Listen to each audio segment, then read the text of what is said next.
बजटशाला में आज बात खर्चे की। पिछले वीडियो में हमने ये जाना है कि क्या होता है बजट और सरकार को कहां से मिलते हैं पैसे। अब बात करते हैं सरकार कहां खर्च करती है पैसे। बात जब खर्चे करने की आती है तो ऐसा नहीं है सिर्फ आपके साथ और हमारे साथ ही होता है कि आमदनी से ज्यादा खर्च हो जाए। सरकारें भी ऐसा करती हैं और ज्यादा खर्च करने के लिए सरकारों को लेना पड़ता है लोन। अब आप जितना लोन लेंगे उतना उस पर इंटरेस्ट भी चुकाना पड़ेगा। अगर आप पिछले बजट की बात करें तो सरकार को लगभग 9.5 लाख करोड़ रुपए बतौर इंटरेस्ट पर पे करने पड़े हैं, जो कि टोटल खर्च की रकम जो 40 लाख करोड़ रुपए थी उसका लगभग 23.8% सिर्फ इंटरेस्ट चुकाने में ही सरकार ने खर्च कर दिया। अब बाकी बचे खर्च की ही बात करते हैं।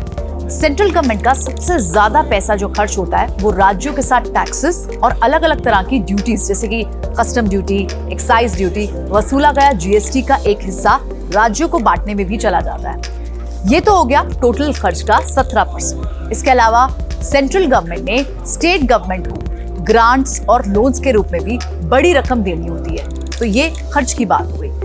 आपने सेक्टर एलोकेशन ये टर्म भी बहुत बार सुनी होगी, यानी किस सेक्टर को बजट से कितना फंड मिला।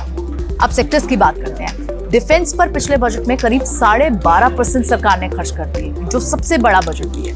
कंज्यूमर अफेयर्स, फूड और पब्लिक डिस्ट्रीब्यूशन पर करीब 5% खर्च हुआ। इस बार के बजट से उम्मीद ये लगाई जा रही है कि डिफेंस सेक्टर का एलोकेशन और बढ़ा सकती है सरकार। इसके अलावा सरकार सब्सिडीज पर भी खर्चा कर दिया है, जो पिछली बार लगभग 8% था। सरकारी कर्मचारियों को मिलने वाली पेंशन पर भी मोटी रकम सरकार को देनी होती है। पिछली बार कुल खर्च का 4% सिर्फ पेंशन बांटने में सरकार का चला गया। तो कुल मिलाकर ये सारे खर्च दो बड़े भागों में आप बांट सकते हैं, रेवेन्यू एक्सपेंडिचर और दूसरा होता है कैपिटल एक्सपेंडिचर। तमाम सारे खर्चे ये जो हमने अभी डिस्कस किए, जैसे defence, pension, subsidy, government schemes, ये सारे रेवेन्यू एक्सपेंडिचर है। अब बात कैपिटल एक्सपेंडिचर की। बोलचाल की भाषा में इसे बोला जाता है सरकार का कैपेक्स पर इस बजट में कितना जोर होगा। इस टर्म में स्टॉक मार्केट की काफी दिलचस्पी होती है कि सरकार रेल पर, रोड इंफ्रा पर, हाईवे पर, यानी देश की तरक्की में जो इंफ्रास्ट्रक्चर चाहिए उस पर कितना खर्च करने वाली है।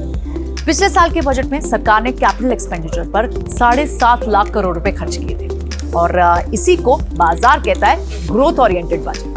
तो ये हो गई बात खर्चे की। अगले वीडियो में हम बात करेंगे कि क्या होता है जीडीपी और कौन से 3 बड़े सेक्टर्स हैं, 3 बड़ी क्लासिफिकेशंस हैं जो जीडीपी में योगदान देते हैं।